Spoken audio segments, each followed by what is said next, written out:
Hey watercolor wizards, Hajra here. Today I'm going to be working on this gouache bird, and I'm also going to be talking to Elijah, who is here with me, and he's just going to ask me some questions as I paint, and I thought that might be a fun audio just for a change. So as I look at this piece, one of the first questions I want to ask is, what kind of materials did you use to create it? Well, I'm using gouache, and here's the palette tin cover that I have that I was using. A kind of paint that looks like oil or acrylic rather than transparent watercolor. You can use it transparently, but as I've explained in my other videos, watercolor that's transparent is a lot better for transparent effects. So if you want to use gouache, you might as well just use it opaque because it shines the most that way, just like transparent watercolor shines most when used transparently. So there aren't any transparent effects on this piece? Not on this one, and you certainly can use gouache for some transparent effects, but you can see certain areas here where I've got some mottled texture. I am lifting back to the white of the paper, so those would probably be the closest to the transparent effects that I have on this piece. What do you think the most important thing is about painting a bird when it comes to getting the likeness correct? Well, I mean, birds are easier than mammals, and mammals are easier than human beings, so birds are harder than plants and landscapes, depending on, what your strengths are, but that's the general scale, because it's a living creature, so we have more sort of expectation. This bird is actually very loose, and it's not at all like the kind of birds that I typically paint in a more sort of botanical realistic style, and it's also still more realistic than a very sort of, cartoony, fun, humorous ink and wash bird, so it's somewhere in between. I used a reference from graphic stock for the reference for this, and I wasn't trying too hard to make it realistic because I was just trying to demo gouache techniques on a live stream. So this is actually a piece from last year where I was doing a live stream, and I'm finishing it up. What aspects of it make it unrealistic? How do you generalize or make something, what actual aspects of the painting itself is making it unrealistic?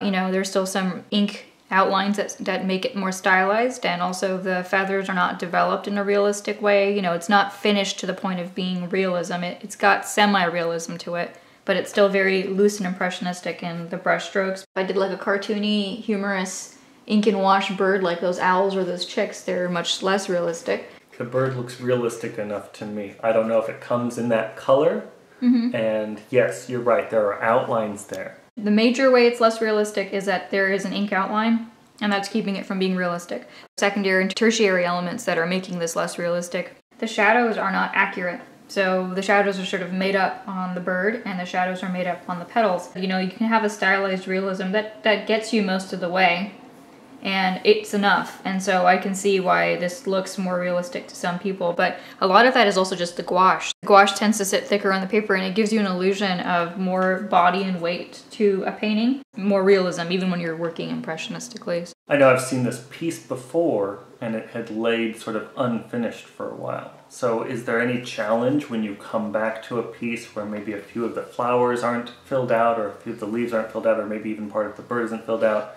Is there any challenge to sort of get back to where you were with the tone or the mood or the style so that it matches the rest of the piece? Or does that just come pretty naturally? No. I mean, look, that's always going to be a bit of a challenge if you let something sit around for a long time. I've had pieces where I just left it at a sketch, and when I come back sometimes several months later, I'm like, I don't know what these sketch lines were for. What was I trying to indicate here? Was I trying to indicate shadow, or was this something else? Was this texture? Was this a border for something else? I mean, I've had that happen for certain pieces. But color matching is probably the biggest thing, because as soon as you see the piece, you know what the mood is. And you painted it, so you know what the style is. So you can sort of get back into that, sort of slowly immerse yourself into that. But what you do have trouble with is color matching. I didn't remember what colors I used gouache-wise for this and what I mixed, and I'm sure whatever I had in my palette has since then been cleaned quite a long time ago. Did part of this on a live stream last year, so this has been sitting around for almost a year. Your thousands of viewers at home would like to know, and I need some kind of help. For the half dozen, and on a good day a baker's dozen of people who are watching this video, I would say that try to get the closest mix possible. If it doesn't work, then don't go in and have a conniption over it. What you can do instead is then go and make the piece different colors by touching up in the areas with the newer batch of color that you have there. So that's probably what I would suggest. So I would not suggest that you go and, break your back over trying to get the exact same mixes. It's probably not going to happen unless you still have that palette sitting around. And some people do. Some people do have that palette sitting around. I know I sometimes keep stuff sitting around forever, so. So I can see that you've crossed out certain pieces of the composition, certain parts of the composition. Why did you cross out those particular leaves? Okay, so this is a very strange project actually, because it started out as a live stream, and now I'm not planning on keeping it as a painting in a conventional way. It's actually going to be used as an embellishment on a purse. So I'm going to cut this out and try to glue and mount it, seal it, and sort of decoupage it onto a purse. I'm using marker right now to fill in the gaps. So that's why I saw that these leaves would not fit onto the purse size.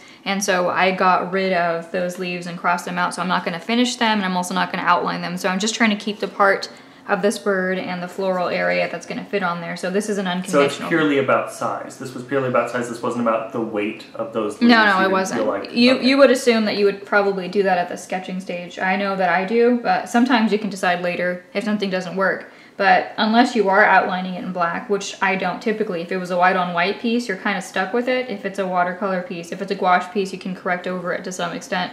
But yeah, you would assume that if those were leaves that didn't fit in the composition, weight-wise, that you should have dealt with that at the sketching stage to be, you know, kind to yourself, because it is harder to go and fix a lot of stuff. But the other thing I should mention is that usually I decoupage original paintings that I've worked with in ink, or with ink tints, or with staining watercolor. This is gouache, and this is the worst thing you can be using for decoupage, because once you go to glue over it, it's probably going to run. Well, I'm filming this and I'm doing this, but this might just all end in tears.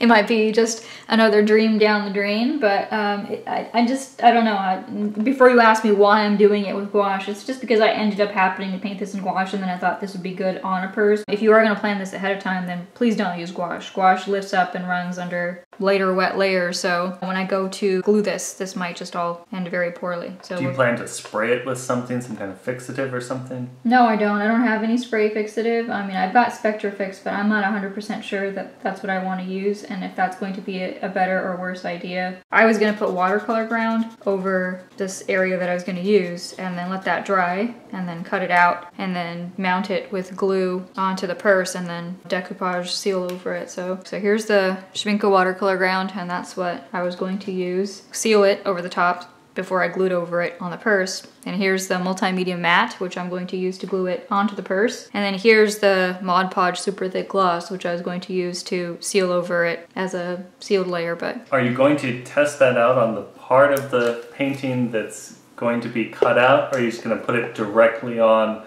the main finished part of the painting? I was just going to put it directly on, but since you happen to mention that as a smarter idea, I'll do it now. But I was gonna actually just put it straight onto the painting, because... So I've got a follow-up question. Why would you do that? Just because I'm impatient. If I was teaching, I would just tell you guys not to do that. But this is lifting a little bit, but if I use a very light hand, see how there's a little bit of green coming right into that space right there? The marker won't budge because the marker is permanent. And if you want to do this for a decoupage project on your own, then please don't use stupid gouache for any kind of decoupage project. You want to use permanent ink, or you want to use ink tints, or you want to use staining watercolor.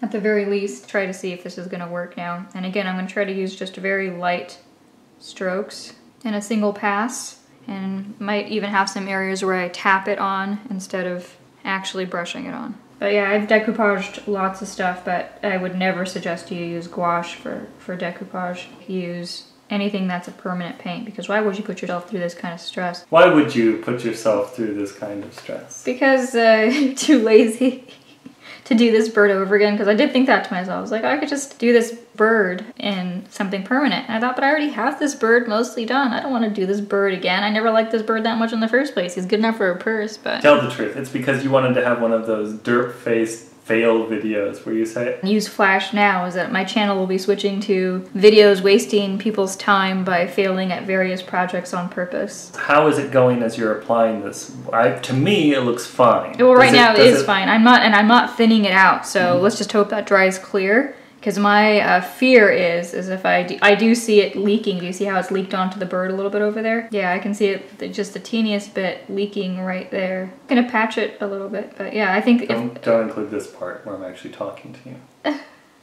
You don't want to really talk to me? No, I don't want to. You're not really interested in talking to me? You're just interested in fake talking to me? I'm actually enjoying this interviewing setup a lot. I'm trying to use a very light hand and tap this on. Notice I have not gone back to the water cup for water this entire time. I'm just even letting it cake on my brush a bit. Changing this area to a bit of a green. Is that because you're lifting up green from the... Yes. It's starting to pick up the green? Yeah, it's starting to pick up the green. Like I said, keep spackling it on without adding much water. And it doesn't have to be perfect. It's gonna be for a purse. I'm trying to get this flower done. Because yeah, it's lifting quite a bit on this flower. And this is the flower I did last. So I think that's why.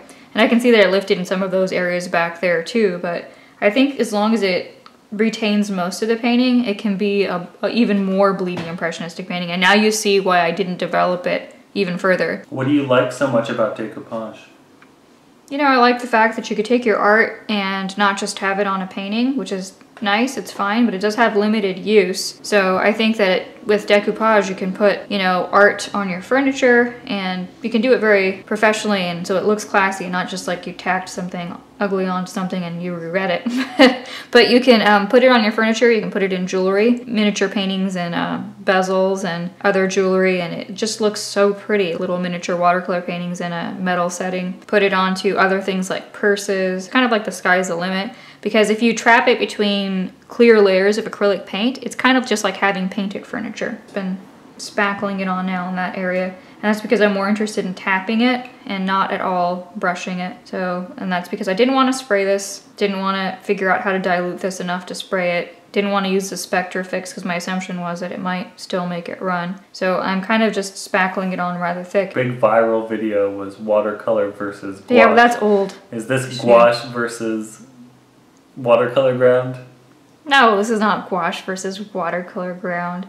This is gouache versus stupidity, because there's no reason why anybody should be doing this. This is a very bad idea. This is just the kind of thing you do on a Saturday, like I'm doing now, when you are struck by ennui. But if I can just swing it so that it looks slightly blurry, I think I'll be okay. I just don't want it to be like horribly blurry, you know? I don't think you're supposed to ever use watercolor ground this thick either. I think I'm okay applying it in pesto. I kind of feel like if I was never going to use this piece for anything else, then why not just give it a go to use it like this, right? Have some more chocolate, wait for this to dry.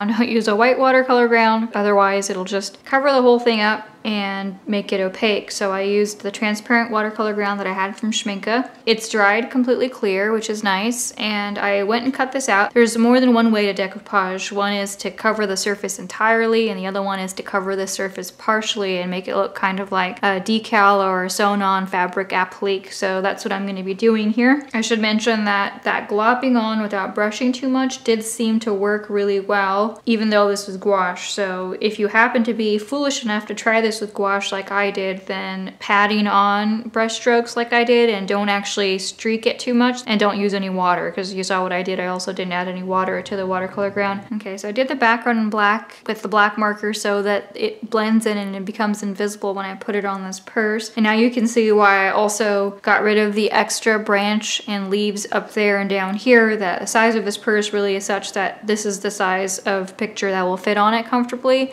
and the larger one wouldn't have. Now when I cut it out, I did leave a black margins so I could go around with the marker and also touch the entire edge with the marker so that there's no white border around this entire piece. I just want it to look as much like a fabric applique as possible, and if you were using black thread all around the outside of this when you're making an embroidered applique, there wouldn't be a white edge like there is on the paper. Best to clean it with a cleansing wipe, and alcohol is something, if it can stand it, so that you get rid of any oils or waxes on the surface. So I'm using an alcohol pad here, and I don't have that many purses. I only have, I think, like 6 purses. Get overwhelmed by choices and don't know what to choose, so I try to just have a few things and then wear them out, and then either buy more or make some more. And now I've got some Liquitex matte medium. I'm gonna apply it to the back. I've decoupaged onto metal, and I've decoupaged onto wood furniture, and it's very successful on jewelry pieces that I've had that are bezel cups, and also ornaments that I've made that are wood ornaments. Now this is really curling up on me because of the glue. I'm using Liquitex matte medium. I decided to forego the Ranger multimedia matte because this is a little bit thinner and I just wanted something that brushes on easily. Again, that's why I didn't make this too realistic. You can see that with the feet and the ink lines and all that other stuff. So I just wanted it as a decorative thing, and if it didn't work out, that I was like heartbroken. More or less the right place. And usually I put another coat of glue over the top. Okay, nothing seems to be pulling up, so that's good. Don't see any paint coming up, so it looks like that watercolor ground was really good for sealing the surface. As long as the paper is saturated fully, it tends to flatten out quite nicely, even if it's a slightly thicker paper like this. But ideally, that's one of the reasons why I use BFK Reeves for ornaments and stuff, is that it really flattens out a lot better because it's a full cotton paper. This is like a cellulose paper from a watercolor journal, and it's not going to flatten out as nicely as cotton. Cotton really has like a really soft fall to it.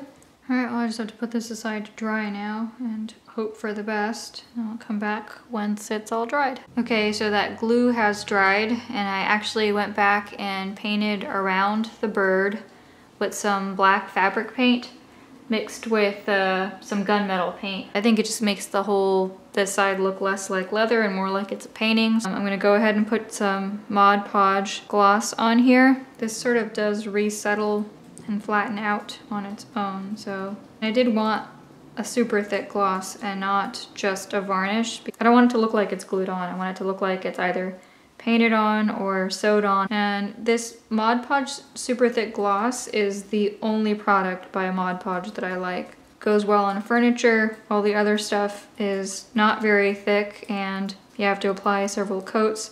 With this, I think 2 coats is usually pretty good. And the other thing I don't like about any of the Mod Podge products is that they're not really acid free. So if you're gonna want something to last for a long time, like jewelry or something, then use Ranger's Glossy Accents, which is acid free, or so they claim. Mod Podge is definitely not acid free. I don't like Mod Podge at all, and all the regular finishes, not the super thick gloss, but all the other finishes, they all dry really tacky. So I really dislike that about Mod Podge, is that it's just a subpar, overhyped, overpriced, and overused product. I do like the super thick gloss. It does not dry tacky. Clean up the edges like that with a damp Q-tip.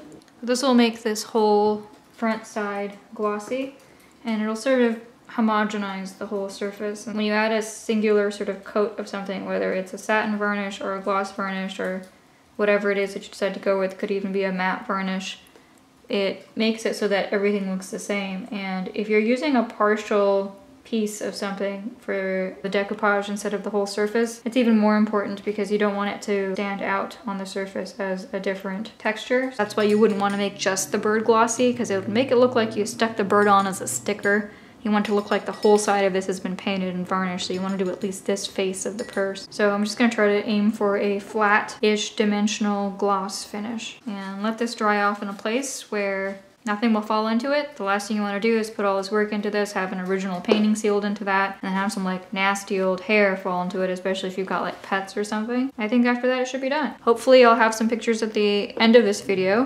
where this is finished and not ruined. We'll see what happens. I just thought people might enjoy seeing how you could take some of your art, stick it onto something like a purse instead of painting on the purse. I hope you enjoyed seeing me make a mess of this gouache bird so I could see if I could put it on a purse somehow. Thanks for parking your brushes here. Please like, comment, and subscribe, and check out my website and links below to support my art and art channel. And if you're my patron, then thanks so much for supporting me on Patreon. And this time I guess I'd have to say, wishing you guys all trepidatious gouache adventures.